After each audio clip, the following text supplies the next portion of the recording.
प्रभु यीशु मसीह की हजूरी में हम आप सबका स्वागत करते हैं। आज हम परमेश्वर के वचन से कुछ बातों को सीखेंगे। आज के समय में जब हम देखते हैं कि हमारे जवान बच्चे, आज की यंग जनरेशन बहुत सारी परेशानियों में से होकर जा रही है, बहुत सारे चुनौतियां उनके सामने है।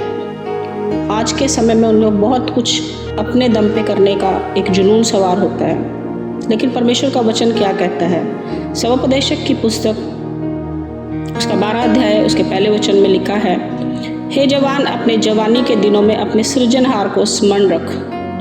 ये परमेश्वर का वचन कहता है कि अपने जवानी के दिनों में अपने सृजनहार को स्मरण रख। स्मरण रखने का मतलब क्या होता है? याद रखना, उसे मेडिटेट करना, उसका मनन करना।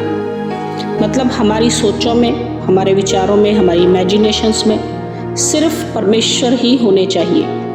जब हम ये बात कहते हैं कि उसे याद रखना, हर बात में उसे याद रखना, और ये भी याद रखना कि वो हमारा रचने वाला है, हम उसकी जायदाद हैं, हम उसकी प्रॉपर्टी हैं। जब भी कोई मनुष्य अपना घर बनाता है तो मकान की जो बिल्डिंग है, मकान की जो इमारत है, वो कभी अपनी मर्जी नहीं करती।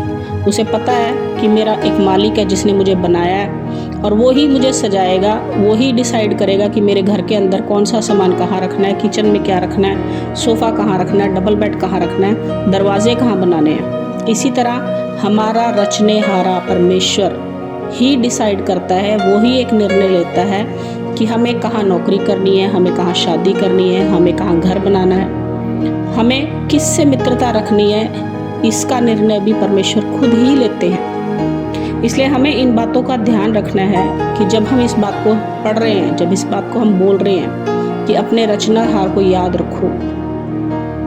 याद रखने का मतलब कि हमें ये याद रखना है कि हमारे जीवन का हर फैसला परमेश्वर की तरफ से होना चाहिए। लेकिन अब बात उठती है, कुछ लोग ये सोचते हैं कि हमारे जीवन का हर फैसला परमेश्वर लेंगे, हमें कैसे पता चलेगा? हमें पता चलता है जब हम उनकी संगति में ज़्यादा से ज़्यादा रहते हैं, जब उनकी हुजूरी में ज़्यादा बैठते हैं, हम उनके साथ बातचीत करते हैं, उठते बैठते चलते फिरते। जैसे एक छोटा सा बच्चा अपनी माँ के साथ हर वक्त चिपका रहता है, वो हर छोटी छोटी बातें तुतली तुतली जुबान में अपनी माँ को बोलता है, और उसकी माँ ही समझ सकती है कि वो क्या बोल रहा है। इसी तरह हमारे मन में जो कुछ भी है, हम अपने माँ बाप को, अपने रिश्तेदारों को, अपने फ्रेंड सर्कल में किसी को भी बताने की बजाय अगर हम हर वो बात परमेश्वर को बताएं तो वो डिसाइड करेंगे, वो हमें गाइड भी करेंगे, वो हमें बताएंगे भी हमें क्या करना है।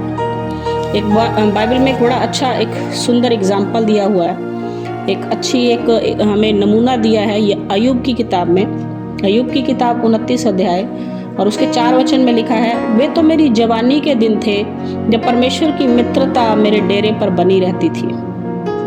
अब अय्यूब के बारे में हम पढ़ते हैं कि उस जैसा धर्मी इंसान पूरी दुनिया में कोई नहीं था, और उसके ऊपर जो परीक्षाएं आई वो भी हम पढ़ते हैं कि उस जैसी जो परीक्षाएं उसने फेस की, आज वो सब हम सब के लिए एक उदाहरण है, हमारे सीखने के लिए।